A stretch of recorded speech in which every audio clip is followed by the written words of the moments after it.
Cash कांड के मामले में जस्टिस यशवंत वर्मा की मुश्किलें लगातार बढ़ती जा रही हैं। पहले जस्टिस वर्मा के इलाहाबाद हाईकोर्ट में ट्रांसफर को लेकर वकीलों का विरोध सामने आया, वहीं अब एक और विरोध प्रदर्शन की खबर कलकत्ता हाईकोर्ट से सामने आ रही है। जी हां, कलकत्ता हाईकोर्ट में दिल्ली हाईकोर्ट के जस्टिस दिनेश कुमार शर्मा के ट्रांसफर पर बवाल बढ़ता जा रहा है। मीडिया रिपोर्ट के मुताबिक दिल्ली हाईकोर्ट के एक और जज दिनेश कुमार शर्मा के ट्रांसफर को लेकर यह विवाद सामने आया है, जहां वकीलों ने सुप्रीम कोर्ट के कॉलेजियम के उस फैसले पर सवाल उठाया है जिसमें दिल्ली हाईकोर्ट के जज दिनेश कुमार शर्मा को कलकत्ता हाईकोर्ट भेजने पर मुहर लगाई गई है।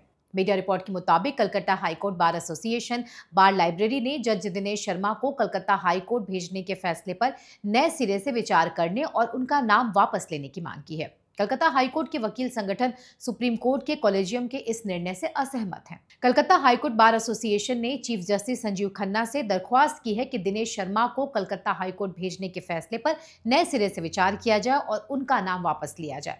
कलकत्ता हाईकोर्ट के 3 वकील संगठनों बार लाइब्रेरी क्लब, बार एसोसिएशन और इनकॉर्पोरेटेड लॉ सोसाइटी ने दिल्ली हाईकोर्ट से न्यायाधीशों के ट्रांसफर के खिलाफ एक प्रतीकात्मक विरोध प्रदर्शन किया।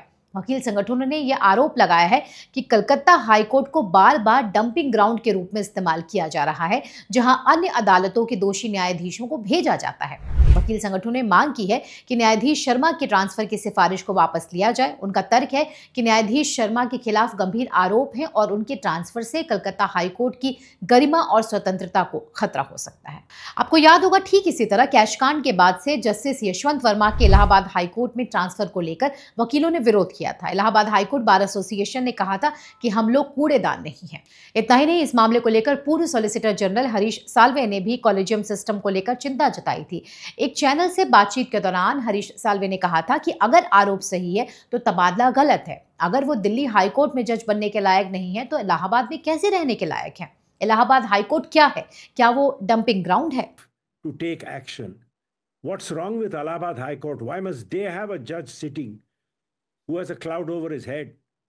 Then let him sit in Delhi High Court. No, he's not good enough for Delhi High Court, but he's good enough for Allahabad High Court. What is Allahabad High Court, a dustbin? जाहिर है, पहले justice Yashwant Verma प्रकरण और अब दिनेश कुमार शर्मा के प्रकरण के बाद से जुडिशरी जगत में एक हलचल दिख रही है। जुडिशरी में एक के बाद एक हो रही ऐसी घटनाएं न्यायपालिका में पारदर्शिता और जवाबदेही पर भी सवाल उठा रही है। धन्यवाद।